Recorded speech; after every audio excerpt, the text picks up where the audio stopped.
اللہ تعالیٰ سے اگر ہدایت مانگی جاتی ہے وہ دعا رد نہیں ہوتی. یعنی بہت سی دعائیں جو ہم دنیا کے لیے مانگتے ہیں کہ یا اللہ ہمارا روزگار لگ جائے, ہماری دولت میں اضافہ ہو جائے, اس میں ضروری نہیں کہ اللہ تبارک و تعالیٰ وہی چیز دے دیں جو آپ نے مانگی ہے, اس لیے کہ بعض اوقات اللہ تعالیٰ کے علم میں ہوتا ہے کہ یہ چیز اس کو دیں گے تو اس کے لیے نقصان دہ ہوگی, کوئی اور چیز دے دیتے ہیں, اس سے اچھی چیز دے دیتے ہیں. بعض مرتبہ آدمی مانگتا ہے کہ میری دولت میں اضافہ ہو جائے, لیکن اللہ تعالیٰ جانتے ہیں کہ اس کی دولت میں اضافہ ہوگا تو پتہ نہیں یہ کس وادی میں جا کے گرے گا, لہذا وہ نہیں دیتے اس کو, لیکن دعا کا ثواب اس کو دے دیتے ہیں. اسی طریقے سے بعض اوقات دنیا کی کے بارے میں اگر یہ ہو کہ بھئی اللہ میاں مجھے محسن فرض کرو کہ بیمار ہے تو شفا مل جائے, تو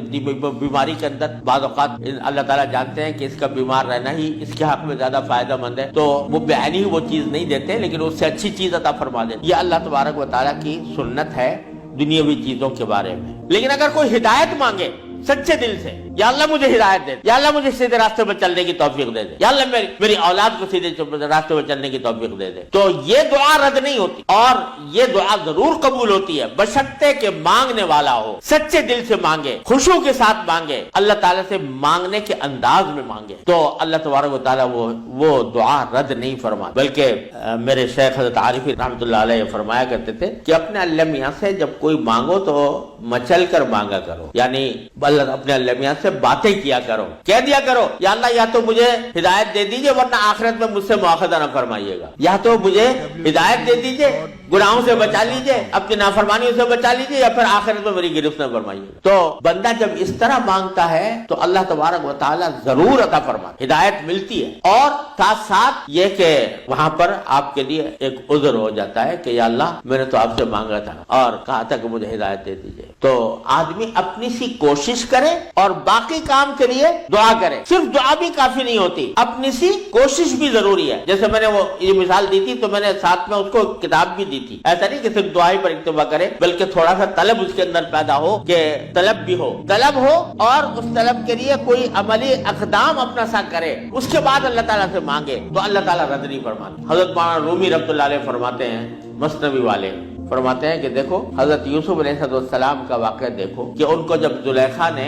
ورغلایا, گناہ کے اوپر آمادہ کرنے کی کوشش کی, تو قرآن کریم میں ہے کہ اس سے پہلے اس نے سارے دروازوں پر تالے ڈال دیے, غلقت الابواب, سارے دروازوں پر تالے ڈال دیے, اور پھر حضرت یوسف علیہ السلام کو بہکایا, ورغلایا. تو حضرت یوسف علیہ السلام